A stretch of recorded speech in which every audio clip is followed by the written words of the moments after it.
YouTube? We started up on the tube. Okay. Good. Good evening, ladies and gentlemen, and welcome to tonight's episode of Paranormal Encyclopedia. As always, I am your host, Kevin Mears, demonologist, paranormal investigator, and the Paranormal Encyclopedia. I am joined by... As always, your author, Brian McKinley, godfather of vampire thrillers. Misha Campbell, sidekick.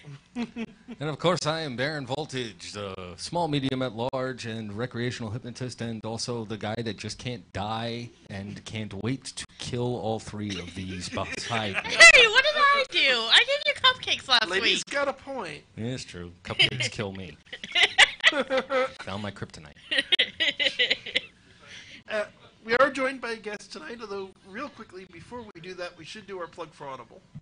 Okay. Really? So, yeah, Okay. just let's get that out of the way, and All then right. we can devote the time to the guest. So, folks, if you're listening and you aren't familiar with it, and you should be, Audible's a really great service where you can get audiobooks every month for $14.95, or you can pay more if you want to get more audiobooks. Oh, yes. The audiobooks you get with it are yours to keep. There are tens of thousands, including many of our past guests. Carrie Vaughn is up there. Dacre Stoker is up there. All of Brian's books are up there. Yeah, his stuff is on there. If you sign up using the link in the description, that's audible.com, audibletrial.com/paranormale, audibletrial.com/paranormale. You get a free membership and a free audiobook. If you cancel, the book is yours to keep. And it helps the show. Indeed. Yes, it helps the show. Seriously. So as I mentioned, tonight we are joined by a guest. We are joined by Linkara from Atop the Fourth Wall. Oh, gosh. Good evening. Yes, we shall bow down to these... As all really should. The man has masses following behind him over how many thousand subscribers this guy's got? Yeah. So I could certainly introduce you, but why don't you do us all the favor of introduce yourself? Hi, my name is Louis Linkara Lovehog. I review comic books on the internet, and people seem to like that for some reason. I promise, I didn't hypnotize them to do so. So how long have you been at it now? Over 10 years now. I think, officially 10th anniversary was last October. Technically a bit longer, considering I started doing text reviews back in the day, but in terms of video stuff, over 10 years now. Oh, wow, that's what I call absolute dedication to one's enjoyment and skill. I mean, there we go. A number of us have been doing all sorts of little delvings into our craft, as it were, at varying stages of years. I mean, Kevin, how long have you been demonologizing, as it were? 20 years. I've been a demonologist 20 years. And Brian, how long have you been a writer? About the same. Well, there you go. And Amisha, how long have you been a sidekick? I don't know. At least a year. Yes. And I've been God's favorite joke for the last 39, so there you go. I have just been incredibly lucky and have found a lot of dedicated fans who have been following me either since the beginning or even just as recently as last year, who have been willing to, put up with my terrible show week after week after week. One counted amongst us at least is myself. Yeah, I've been a subscriber for years. I think I started around the time you guys started filming Kikassia. Mm-hmm. Well, So it's around 2010, I want to say. Sounds about right. Mm-hmm. Wow. Yes. I do want to mention... Definitely. Okay, that's not me this time, because I muted everything. Fair enough. But we've seriously been following you, and without a doubt, we're very, very thrilled to have you finally. Yes, Thank you. we've been trying to set this up since pretty much the show started 4 years ago. No disrespect intended. I know you're a very busy guy, and I appreciate you being here. Indeed. As indicated by that text message I just got, that I've moved my phone away from the microphone. Wow. Oh, Sorry about that. I want to point out, because some people may be listening to this and going, why are they having a comic book reviewer on? So there's a couple of reasons for that. One, as I mentioned at the beginning of the show, is you do the long box of the damned, so you review horror comics, which obviously fits our show. Mm-hmm. And your storyline fits our show pretty well more than once. Oh, yes. But another piece I don't think you're aware of, and I don't think a lot of our callers are aware of, is, so 4 years ago, when I started doing this on YouTube, there's a particular impetus that kicked me in the rear end to do it, which was actually meeting you at a convention. Yeah, it was one of the too many games you managed to get to. Yep, I've done, I think, either 2 or 3 too many games. I can't remember how many. It's got to be at least 2 because one of the times we saw you, another time our producer saw you. Yeah. We saw him twice, and then Beth saw him, so 3 times, at least 3 times. Okay. Semantics. If that's the case, that would actually probably make it the first too many games you did if you've only done 3. And there you 3 go. 3 sounds better. I did 1 last year, didn't do it the year before, and then I did 2 years in a row the previous time, I think, if I'm remembering correctly. Are you going to be there this year? I have not gotten an invitation, so probably not, and that's okay, because Screenwave is the company that runs it. They're also my channel managers, my MCN. They have said before they like to rotate people out so that the audience doesn't get sick of seeing the same people year after year after year. Are you kidding me? No, I agree. That makes Makes sense. sense. Yeah. You see, the thing is that this is going to kind of sound a little bit like kissing one's ass, but not for nothing, dude. I can't imagine anybody getting tired of you. You have a tendency to keep things fairly fresh and entertaining, so... Well, thank you. I mean, just keep kissing my ass. I don't mind. I have a ginormous ego. I am perfectly happy with that.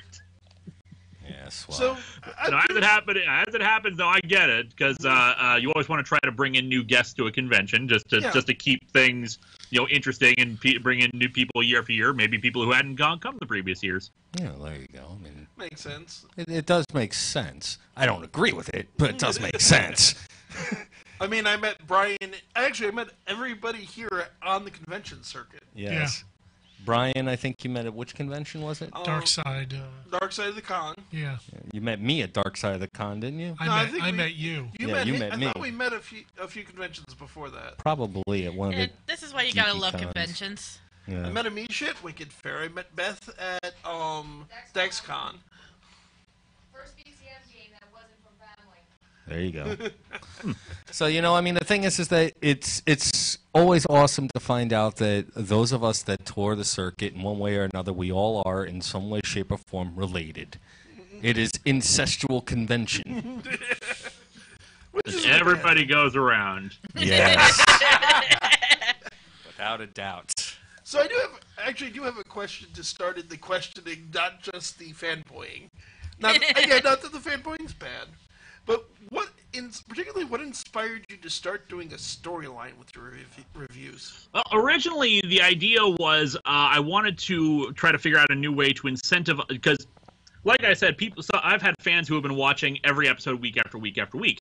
The problem is there are still plenty of people who don't do that because they're like, well, I'm a fan of this person, but I only really watch their show because, when they review something that's, interesting to me. So that can affect the viewership numbers on it. So, like, random ass comic about forgotten superhero team from an independent comic is not going to get as much views as, say, a Superman book or something like that.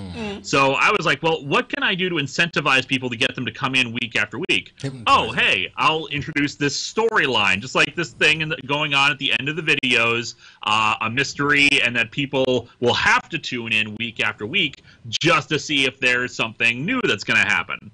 Right. And it kind of worked.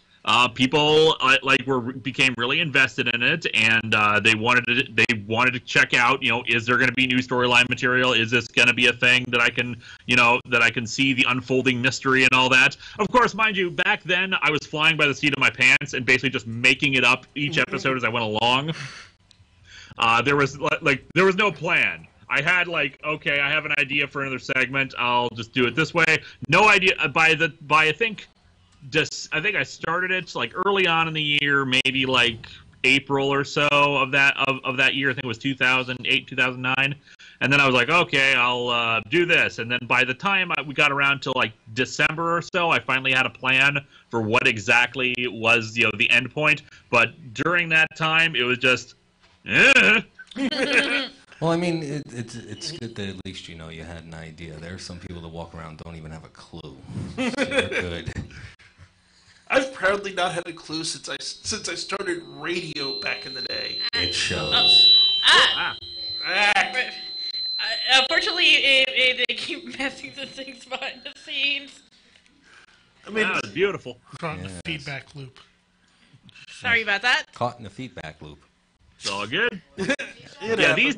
these days I plan things out much more intricately. Like the current storyline, I have outlined exactly what's going to happen each episode, where stuff will happen. I just have to actually get around to filming and editing all those bits. Now, you do all your own editing, or you have your own staff on hand? I do my own editing. I wish I could afford other people to edit for me. Because while I am I'd say I'm maybe a mid-tier YouTuber. I make more than enough to live off of. I am not, one of the higher-ups. I'm not like Angry Video Gamer level. I'm not Red versus Blue level, that kind of thing. Well, here's hoping one day you get Markiplier numbers, man. Seriously. Fingers crossed. Yeah, right? That's the goal for all of us. Yes. To do what we love and get paid to do it. Yeah. Exactly. Yes. You will pay us. Love it. I have to So say, yeah, that's how things have gone from there. And I have ideas for storylines down the road. Oh, if you ever want to do something about an evil hypnotist, hit me up. And the silence screams enthusiasm I behind did it. laugh at that. I'm sorry? I did laugh. I did make some giggling. It was not silence. No, I'm just glaring at the Skype icon, just like, yes. How dare you? I originally thought you might have wanted to do the video, which is why we brought up the Skype thing. Yeah. No. I'm much more comfortable That's right now, just doing audio. There you go. No problem. We're not picky. Yeah, Kevin himself has a face for radio. It's perfect. I know I do. I'm not even going to pretend otherwise. I mean, way back when, I remember there was one of those dating shows that I actually went to Lou to do a paranormal investigator on it, but Lou was married, so he suggested me, and yeah, pretty much the answer was I have a face for radio. Yeah, there you go. So, sir, and I'm calling you sir out of a semblance of respect. We have a number of varying topics and stuff to discussion that Kevin has already prepared. Are you prepared? I was born prepared. Good answer. Thank you.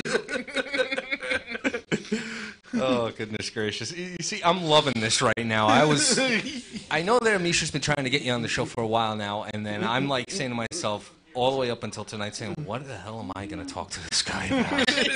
Holy crap. And then Kevin says he's got stuff pre-prepared. I'm like, oh, thank God. So, I've been watching him for years. I know what I want to ask. so ask, young Well, man.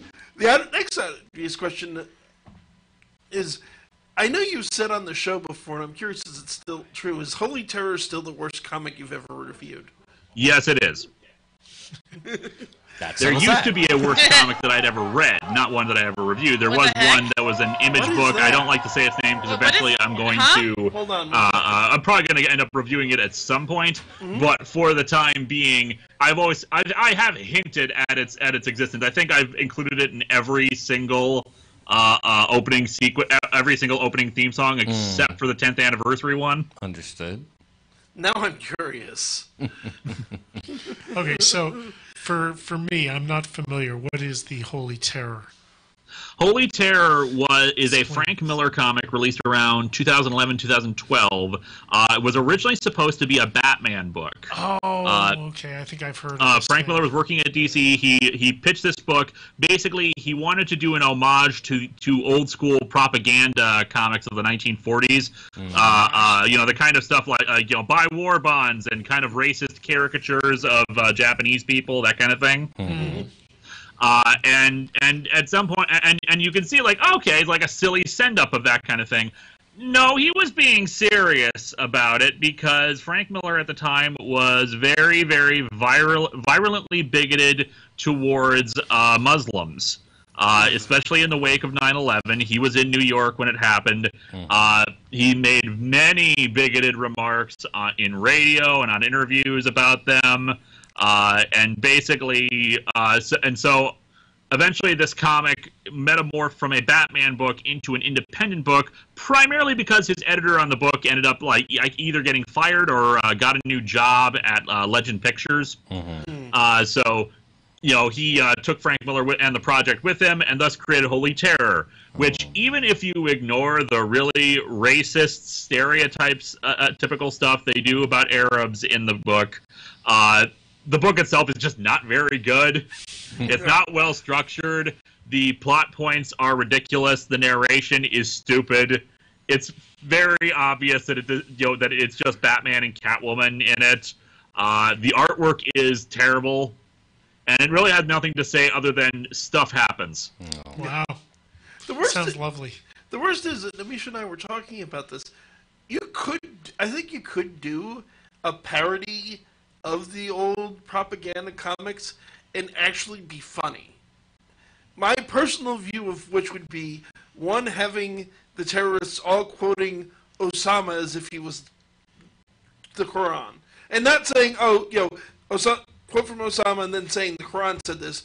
And the Prophet Osama said, and then wrap up with a fist fight between Kaju-sized Uncle Sam and the zombified Osama bin Laden.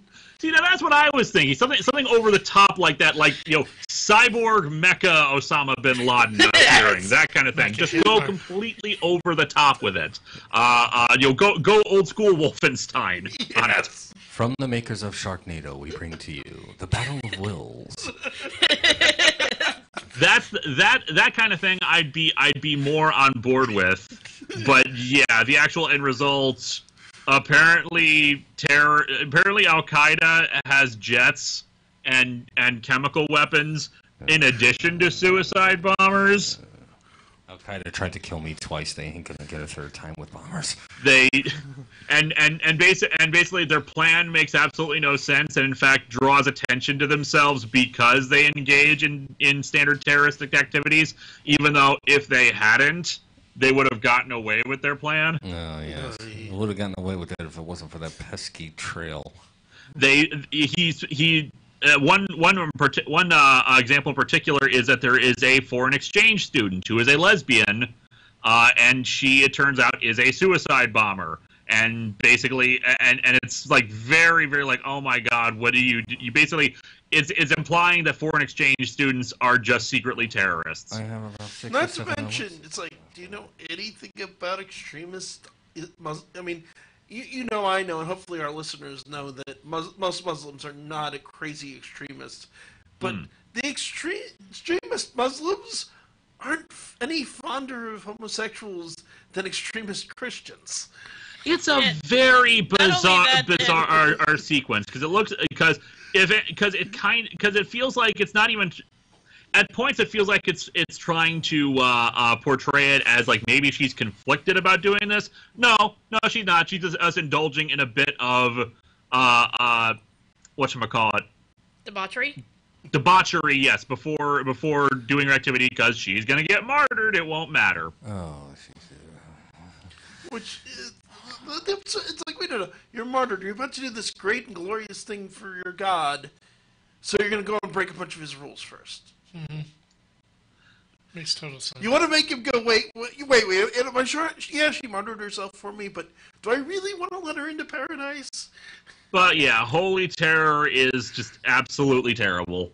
Another thing that's coming to mind is the fact the book is in black and white, which is not inherently bad, but Frank Miller's normal great use of negative space is just a blotchy, confused mess. He will sometimes have splashes of color here and there, but the point of that is to highlight something in particular, and it's the weirdest damn thing, so you're not sure what the hell you're actually looking at, because you see a debris pile, and it's like, is that a shoe? Is that what I'm looking at?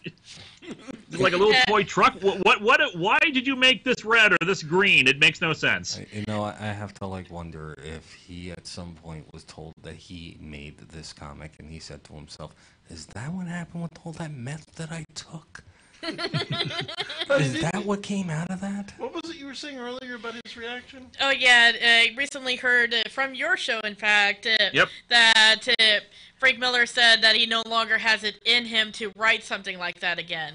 Yeah, it's not necessarily that he was exactly wrong an to or apology. anything, but- The implication seems to be that, like, at the time he was filled with just so much hatred and bile and vitriol that he doesn't think he's capable of doing anything like that again. No, And it's entirely possible that you know, he's less racist about it these days, or less racist overall. He might feel repentance. I hope so. I would love. I like people, you know, realizing their mistakes and getting better. Nothing would make me happier than him recognizing his own faults and realizing, hey, I was terrible, I want to do better. Problem is, he doesn't really say it or not. He's just like, I don't really have it in me to do something like that, and I don't like the idea of, you know, I would not erase it from history because I don't feel like, because I don't want to erase, you know, anything that I've ever done before, good or bad. Which I can respect that, but at the same time, people were claiming it was an apology for it when really it wasn't, and I'm not sure how to feel about it. Like I said, he doesn't have it in him anymore because he doesn't have that much meth in him anymore.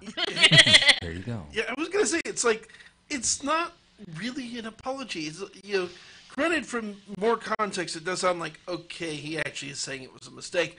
But on the face of it, just saying I don't have that in me anymore may just be you thought it was your magnum opus and you just can't do that great a writing it ever again. Not everything can be Sin City. Sorry. Yeah, it's a shame, but it's a shame that you know, we don't know for certain if that's how he feels or not. And I wish he would just say it outright or not. But them's the breaks. I actually have developed a question then. Good. Since we've already established that Miller has decided to basically, you know, shat on his own existence with the creation of Holy Terror. Oh, he's done more than I was that. gonna say it's not just that. Well, that one is the standout breakout diamond in the crap. Yes. Now, considering the horror comics that you do have a tendency to review, I'm pretty sure that you are familiar with some horror literature as well. Not as much as you would think. At least not in terms of, like, if you mean just like novels, kind of horror. Unfortunately, Novels? I'm more familiar with horror comics and horror movies. Well, there you go. Unfortunately, Okay. Horror movies, thank you. I mean, that kind of literature I'm into. Oh, definitely. Would you ever consider somebody from, let's say, for instance, the horror movie genre that should cross over into the comic genre from the capability of their writing or production? Well, that's the thing. A lot of them have already done so. The ones that I could think of off the top of my head, people like John Carpenter, or his name escapes me, the guy behind Trick or Treat. Oh. Oh yeah, that was originally a comic. A lot of these people have already transitioned into comics or came from comics, so they already are involved in it. John Carpenter has actually done several anthologies now. Where, while he hasn't written every story in them, he has contributed stories to them, and, you know, it's his name on it. Obviously. Now, I'm curious how Wes Craven would have done a little bit of... Yeah, Wes Craven was a very intelligent man. yes, without a doubt. Yeah, I do not know if he ever did any stuff. I know that Clive Barker has done quite a bit, Oh, especially God, with yes. Hellraiser Mythos. Yes. Clive Barker Our has done. producer's practically fading like a fat girl's hat. I was gonna say, also, Clive Barker's done like every version of writing almost you can think of. He's done books, he's done movies, he's done video games, he's Poetry. Yep. poetry. I think he also paints too, doesn't he? He's like I think pretty much a Renaissance man. Yes. Yeah. It's his artwork that's on the Aberrat novels. Here comes our producer, more or less the one that turns into a puddle when you say the name Clive Barker. I love that man. Yes, there you go. He's an incredibly talented author. I have nothing to say bad about the man. If there was a comic that you feel would be perfectly translated from Stephen King novel into comic book form, which one would you say would be perfect? Unfortunately, I haven't read most of the Stephen King. I haven't not read as much Stephen King. I've read the one that immediately springs to mind is Needful Things. I read that in high school. Yes. Never watched the movie adaptation of it, sadly enough. I did enjoy. This last year for Long Box of the Damned. I did do one of his novellas that was transcribed into a comic. I'm forgetting. N is the name of it. Oh God, I read that. Oh yeah, I've done audiobook version. I forgot that was him. Which is unfortunately another one of those cases of the title having nothing to do with the story. Yes. Yeah. Let's come up with the story is very Lovecraftian. Oh, very much in its execution. Basically, a doctor for the majority of it, it is a psychologist or therapist talking to his patient who has developed this obsessive need to count a series of stones in a field. Yeah. And when he goes there, every time he goes out to this field and sees these big cairn stones, they're like there seems to only be 7 of them, but he needs to count 8. And if he doesn't count the 8th one off as well, then there is some sort of creature on the other side that is waiting to emerge out of some other universe and come through to our world and cause devastation. And anyone who comes into contact with the field or whatnot, and sees it for themselves, they become obsessed with the same thing. It is a really good story. It's a really well It is. story. There's a lot of sometimes with long box. A lot of times, it's a lot of it is not can't. I said those words like so many times. Campy or kind of just horror elements, but not full-on horror stories. And sometimes I get really surprised when I come across something like, say, The Night Driver. That was one I looked at a few years ago that really impressed me. Yes. And Stephen King's End was another example of, wow, I'm really engrossed in this and want to see where this is going. And I really enjoyed it. That's awesome. Now, I'm pretty sure Kevin wants to jump in with a question here or there, but I may have one more. Go ahead. I have co-hosts because you guys ask good questions. Well, there we go. Now, considering your experience with several different types of media of the horror genre, have you ever actually experienced anything paranormal personally?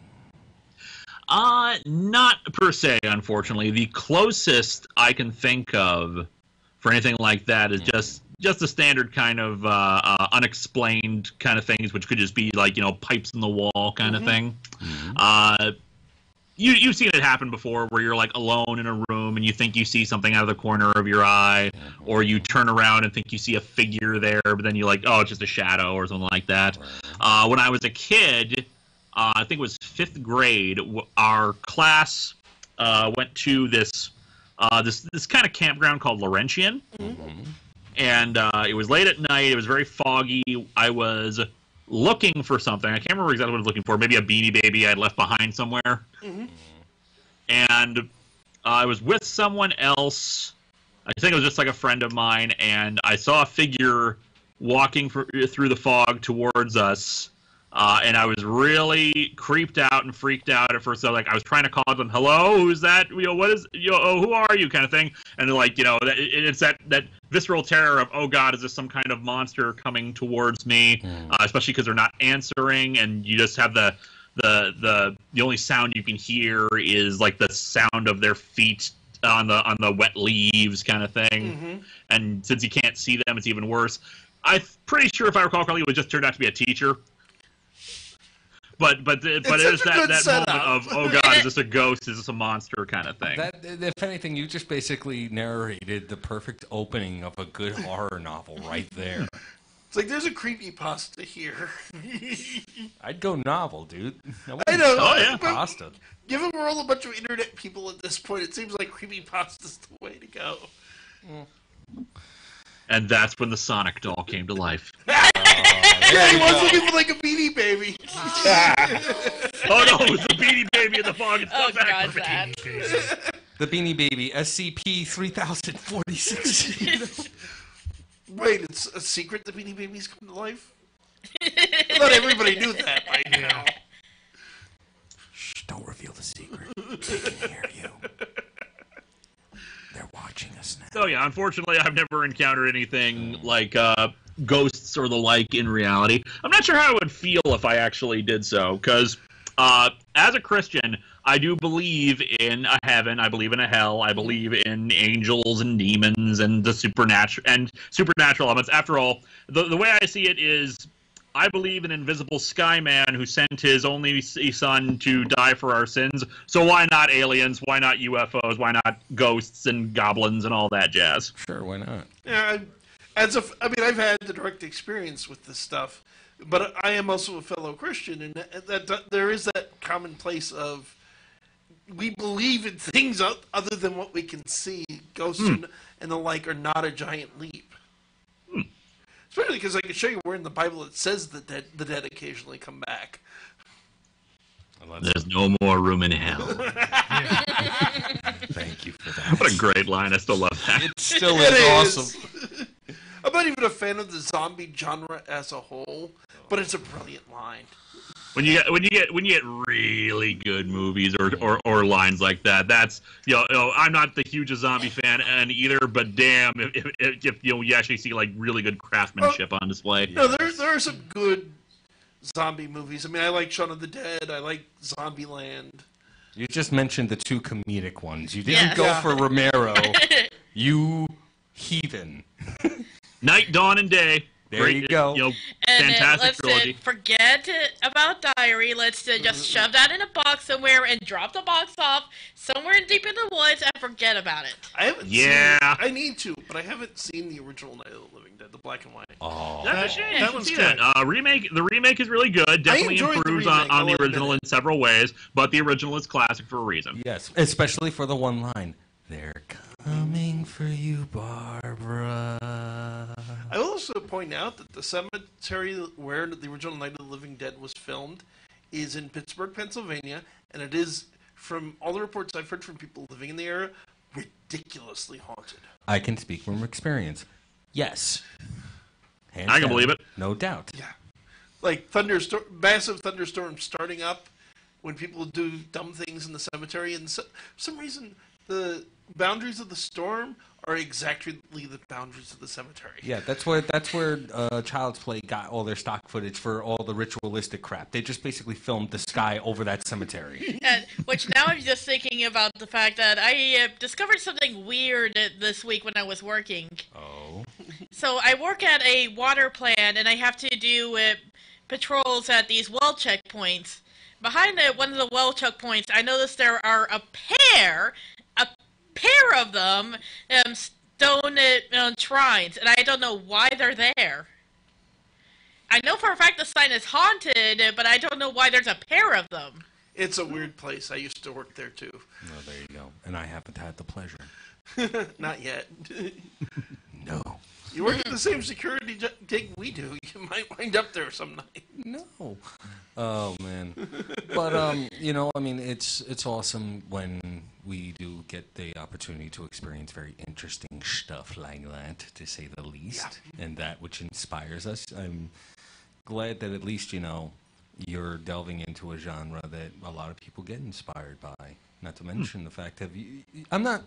This is where my my stupidity comes in. Do you author any particular books yourself? I unfortunately have not. Oh. I am working on The Long Box of the Damn movie, which will be a straight up horror movie. Rock on. Oh, nice. But unfortunately, no horror fiction yet. I do have a document that I have that basically I have like a designated time every week where I have time to like just write for an hour. I've been putting together ideas for a short story anthology. Tentative title Lights Out, with just like basic ideas, nothing fleshed out that could be like that could actually be published, but just like various ideas for stories that I could expand upon and like make the anthology eventually if I want to. Well, that in and of itself, it's like to say the least, get your ideas on paper. Yeah. Get them compiled, because one day that in and of itself could be like the next frickin' It. Yeah. You know what I mean? Or, like a Cycle of the Werewolf. Given we're at the 7 o'clock mark, I did want to give out the number just in case we have anybody who wants to call in. It's 609-807-2492, 609-807-2492. You can call in if you've got questions, comments, concerns. Yeah. cash payments. I don't think there's anybody here that'll turn those down. Absolutely. That's how every single time whenever I'm doing a lecture on hypnosis, I'm like, any questions, comments, concerns, complaints, cash payments? Anybody? Please. So I'm curious, of your I have to say, of your storylines, when I first started watching you, because specifically because I watched a lot of different, I did what you're talking about. You watch a bunch of episodes of things that look interesting, or ones that Demisha showed me. So I'm kind of like, why is there a storyline to reviews? And it started out kind of annoying me, but then I actually sat down and watched the compilations and got things in order, and it's like, wait, this is actually really cool. I have to say my favorite by far, and I think I'm largely caught up, is the Entity Saga. The original one? Yes. That is in fact my favorite as well. Especially with the fact that you simply talked to the entity, you didn't just overpower it. Which is good. My original idea back when I first was conceiving of the idea, because I had the idea for Lord Vice as just some international conqueror at first, but that didn't really flesh out his backstory until a bit later. Mm-hmm. So when I came up with the entity, originally my idea was it would end in just a battle where I just defeated him to death.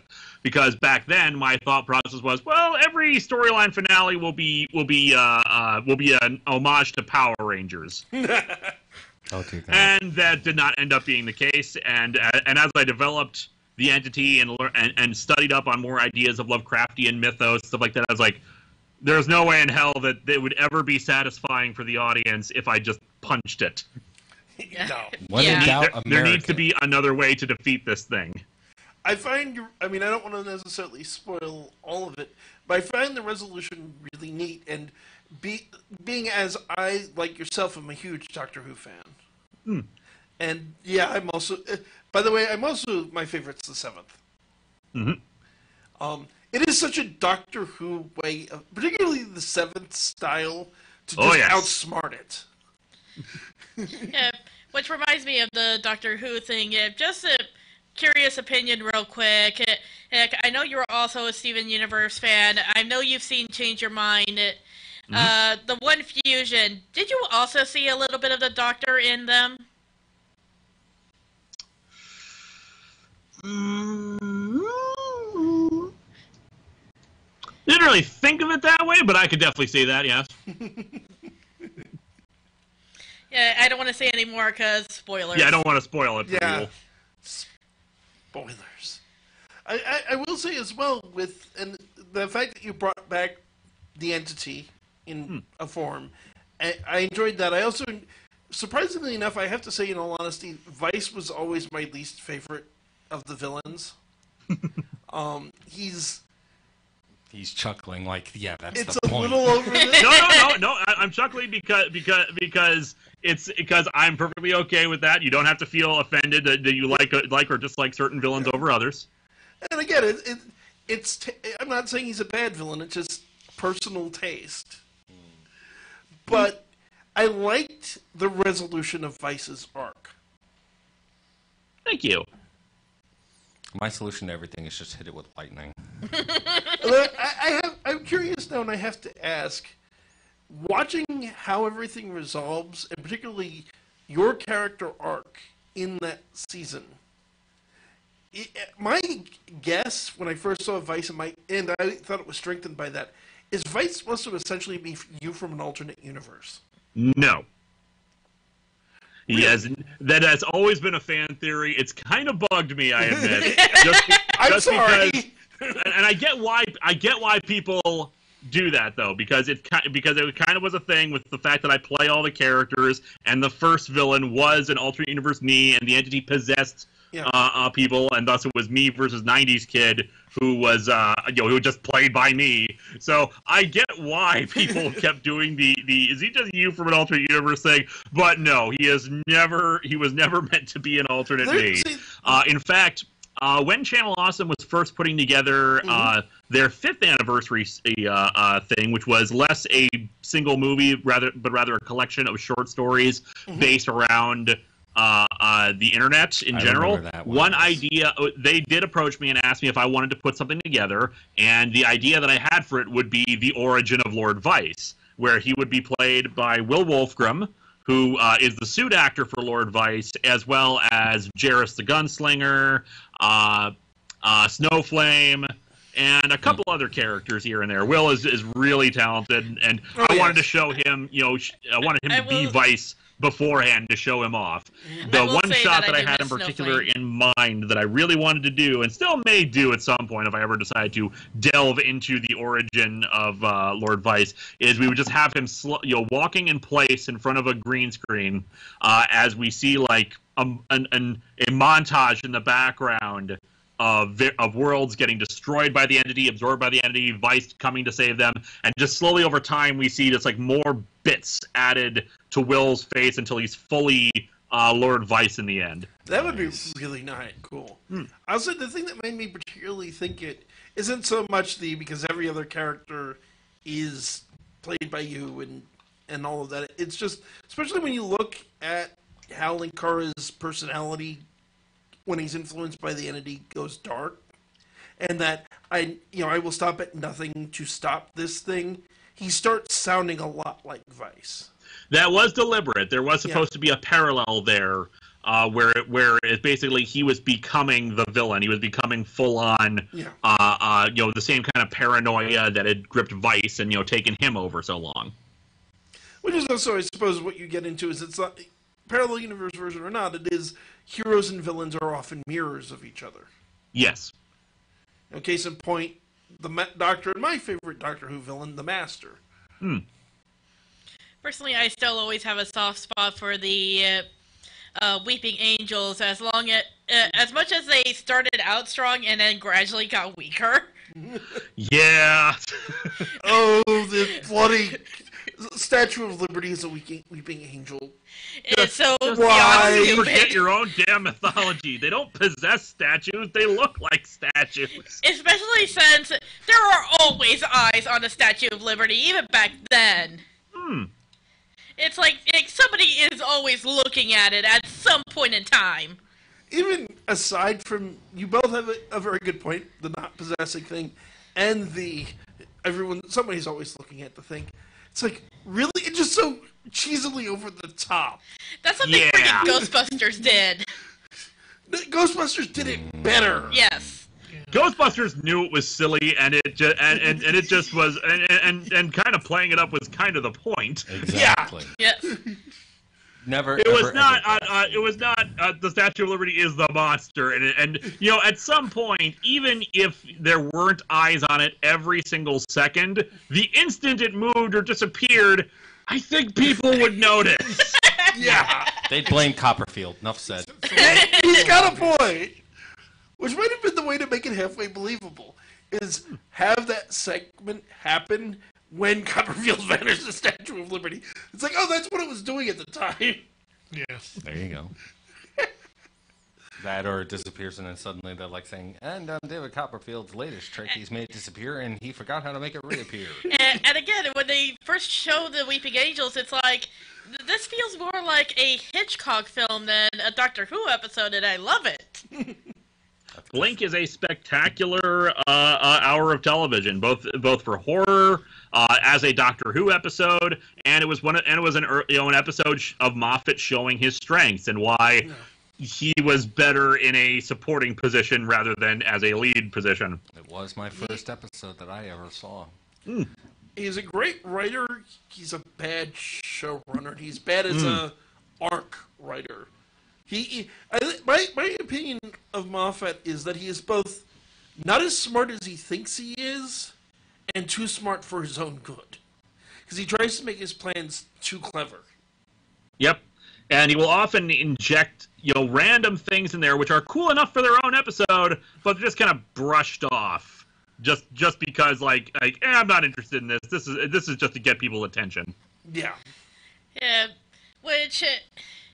I wonder how much of it was still planned, because now I'm thinking of an anime that clearly did not have anything planned, Little Witch Academia, and it's like they dropped this big, huge, major plot point and then completely forget about it. Which is a lot of things to that. It's like, here, we're serious. We're going to drop this giant plot point in your laps. Make you speculate about it for months and never mention it again. Yep. They do a better job of it on Sherlock. Sherlock worked well for Moffat specifically because it's like, okay, you get to do 3 episodes a season, and there's going to be at least a year in between seasons. And there's something to base the episodes on, which helps. True. Of course, do you guys know his new project? Yeah, Dracula. Yep. Yeah. What's your opinion on vampires there, boss? On vampires? Oh, Yes. yes. Varying portrayals. Vampires have a lot harder time. I think, unfortunately, like with zombies, oversaturation of vampires has taken away a lot of fear from them and a lot of the classic Universal monsters, unfortunately. I feel that there's still potential to tell scary stories with them, but unfortunately, a lot of the directors are more interested in exploring other aspects of them rather than how we can make them scary. I think the last one that I think actually worked really well as a gothic horror story was Bram Stoker's Dracula. Yeah, and I can see that because me and Kevin, and at one point we had Brian to talk about it. We did a panel called "What's Wrong with Romantic Vampires," and the summary of the answer is not as much as you'd think. Well, it has a long history, is what the one of the points. People think it's a new phenomenon, but it actually goes back to the very first literary vampire. And vampires have been seen as romantic pretty much as long as there's been vampire fiction. Yeah. And there's no problem with that. The problem is, the problem I see is that a lot of it is focusing on the romance as opposed to the romance is a part of the horror, and the horror itself should still be the ultimate focus. Granted, I'm just thinking of our resident vampire author, because that's what Brian writes, doesn't focus a whole lot on the horror. No, well, I'm not. It's not what I'm good at. Fair. I go for more of the humanizing of the vampires. And that's fine. Especially if, their motivation, while grandiose and evil, is still very based in human desire. Yeah. Meanwhile, my perfect and ideal idea as to how a vampire is from Sam Neill in Daybreakers. The looking at everything through a cold lens in one way or another in order to be able to further one's agenda, much like a predator would towards its prey. I swear I'm not a vampire. You'd like my vampires. Yes, I would. And I It's been interesting. I've been finally watching a bunch of movies that were very instrumental in their time and had such a leading influence. I finally watched Interview with the Vampire last year. Oh, wow. Oh, nice. What'd you think? It's good.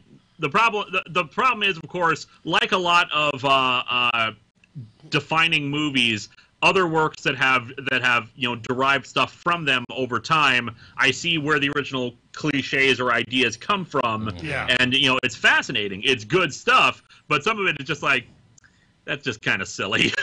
I will say, for the record, because Louis, you don't know, but my co-hosts do know, as much as I dislike Anne Rice, I actually do like the movie Interview with the Vampire. The movie was very well done. The movie was well They done. streamlined a lot of the problems that book had. Oh, God, yes. Yeah, especially since, for one of the things that I personally had a problem with watching Interview with a Vampire versus Queen of the Damned, in that I really actually don't like Lestat all that much. I find his sire more interesting than him. The thing is that when you're looking at the Queen of the Damned was considered to be the skid mark on the underwear that is the entire saga of the Anne Rice novels. So naturally, it got adapted. Just looking at Or the at least vampires as far as like the themselves. adaptation. But I mean, if you look at the individual literary works themselves, and this is hard to believe, Kevin, I swear, the book was better than the movie. I don't agree. I've read the book. I've read the book too. The book was better. I don't agree. But Wait, you mean Interview or Queen? Queen. I didn't care for the movie or the book. I've read it. I would definitely prefer Interview the movie over the book. I would definitely agree. Interview the I would movie agree. was great. Although all this talk of books did trigger something that had occurred to me. He's triggered. I I actually have a book suggestion for you, Lewis. Mm-hmm. It's an author who was a friend of mine. He said since passed. Brian, you knew him as well. C.J. Henderson. Oh, yeah. He wrote a book called "The Things That Are Not There," about think your classic noir hard-boiled private detective thrown into the Lovecraft verse. What made me think of you is that specifically this. There's kind of this concept that you touch on very much in the second appearance of the Entity of, okay, I may be about to die, the whole universe may be doomed, but I'm going down swinging. You don't give up. Even against something that you can't beat, you just keep fighting. Damn right. Yep, and nobody knows that better than I do in reality. I can, I'll try to check that out sometime. Yeah, it's a fun series, and he did additional books with vampires and werewolves and other things like that. I'll say the great fun for the werewolf book in the series is it started from a friend of his who did a painting. Think of your classic half-man, half-wolf werewolf sitting in the lotus position. Say again? A werewolf sitting in the lotus position. In full I'm not familiar with that phrase. What is the lotus position? The classic cross legs thing from yoga. Ah. So a werewolf doing yoga. Yeah, kind of. I gotcha. He's from Sacramento. Yeah, a friend of his did the painting. He thought it was so cool. He's like, "Can I write a story based on that?" And the story became an entire novel about it. Yeah, werewolf goes off and does psychotic killing sprees, and then goes off and lives in a Buddhist monastery up in the Himalayan mountains. That's okay. Yeah, It works even better. It works better than it sounds. Yeah, I'm sure it does. All right, Louis. Here's another little question from the resident hypnotist here. If you got stuck in a room with a mythical creature and had to fight it to the death, which one would you choose? Choose your fate. Choose it wisely. See, here's a few problems we have here. Oh, I love problems. First problem is if I say vampire, there's so many different rules for differing mythologies of vampires. As James Rolfe once said, you can probably look at a vampire the wrong way and kill it. He's not wrong. He's not wrong. But Actually, if I wanted something that I had a you look at the chance vampire the at wrong way, you defeating, die. Right. If you had a chance at defeating. probably the Frankenstein monster. Well, you could definitely outrun him. Not just outrun him, I can outthink it, or I can convince it to not attack me at all. It's possible. So you say Frankenstein... Depends which version of the monster. Again, also depends on which version, but by that same token, depending on how intelligent it is, I might be able to reason with it. If you're talking about Shelley's original monster, you're not going to outthink it. It's very smart, but you might talk it into not killing you. Yeah. You might Definitely. be able to reason with it. If you go with the Karloff version, all you have to do is just go, friend. Vampires are inherent, would either be inherently pure evil, or I'm its only food source. So, There you go. so that's right out. Werewolves generally are animalistic. There's no way I can reason with it, and it's going to have superior strength and agility anyway. Mm-hmm. Yeah. I mean, maybe the creature from the Black Lagoon, if I waited long enough, it would dry out. But Battle attrition. There you go. but yeah, I'm trying to think of like what other kind of monsters or mythological creatures, and I think the Frankenstein monster is probably my best bet. What about Triffid? Oh, jeez. We like to get random on this show.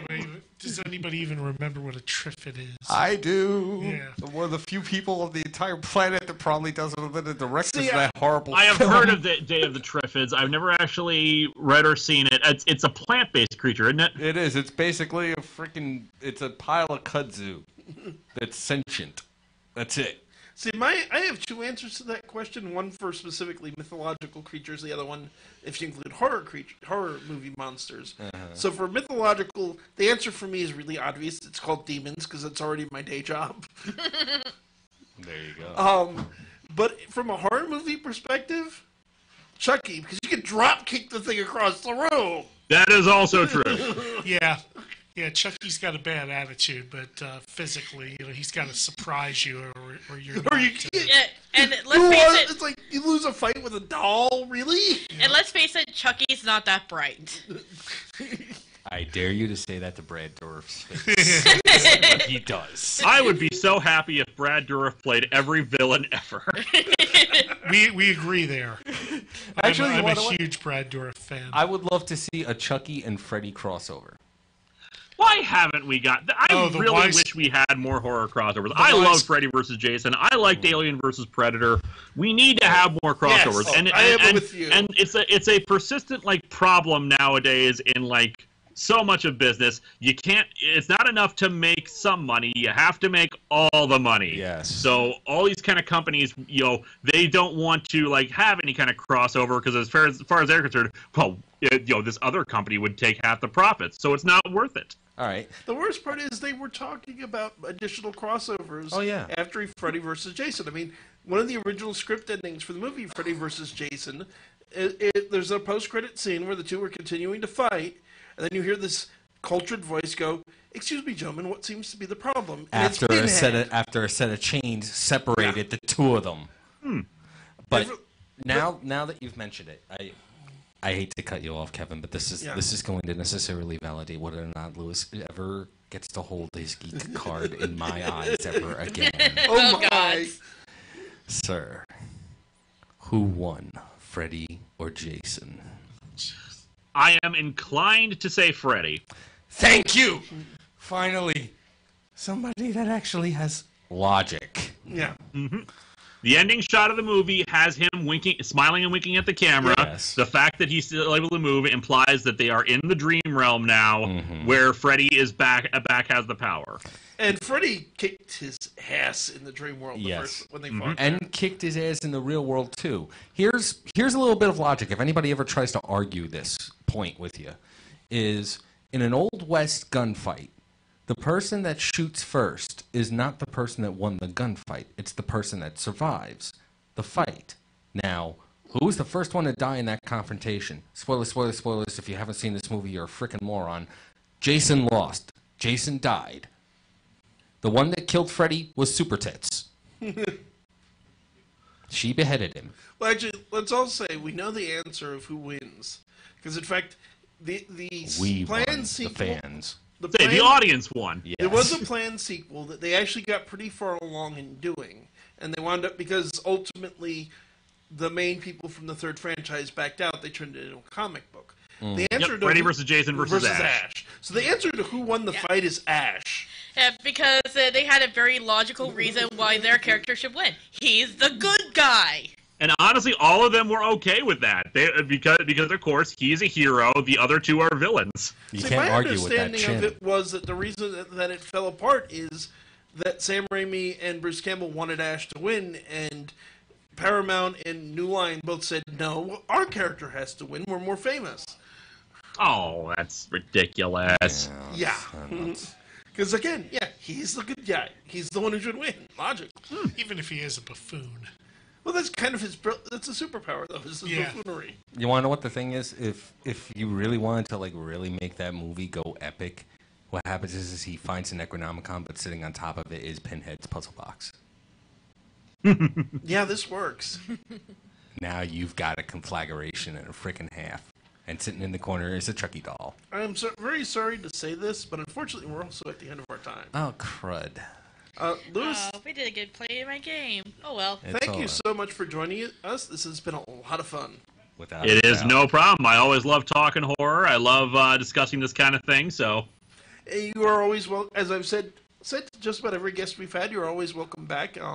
Certainly, I remember I floated this a very long time ago, but at some point I would, if you have the availability and the interest, I would be fascinated to do a cross review of Season of Mists.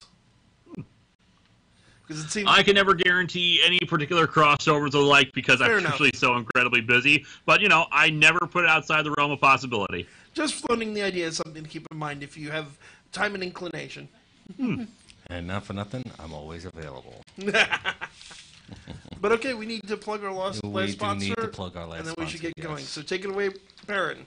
Ladies and gentlemen, I can tell you this right now, that considering the nature of the internet and how censorship is becoming the biggest thing in the world, we're trying to find new ways to be able to browse the internet without anybody checking on what we've been doing or where we've been going.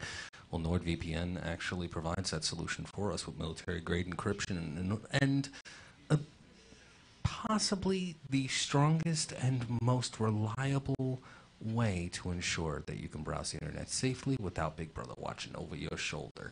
And if you happen to be in a part of the world where there's region-locked content, you'd be able to actually enjoy browsing the internet safely and uninhibited. Check out the link below in our description, and I'm sure that you'll be thoroughly satisfied, especially with several of their deals and varying sign-up bonuses when you do come on to NordVPN.com. I'm sure you'll enjoy it. I know I do. Kevin has actually used it before, and the Baron says so.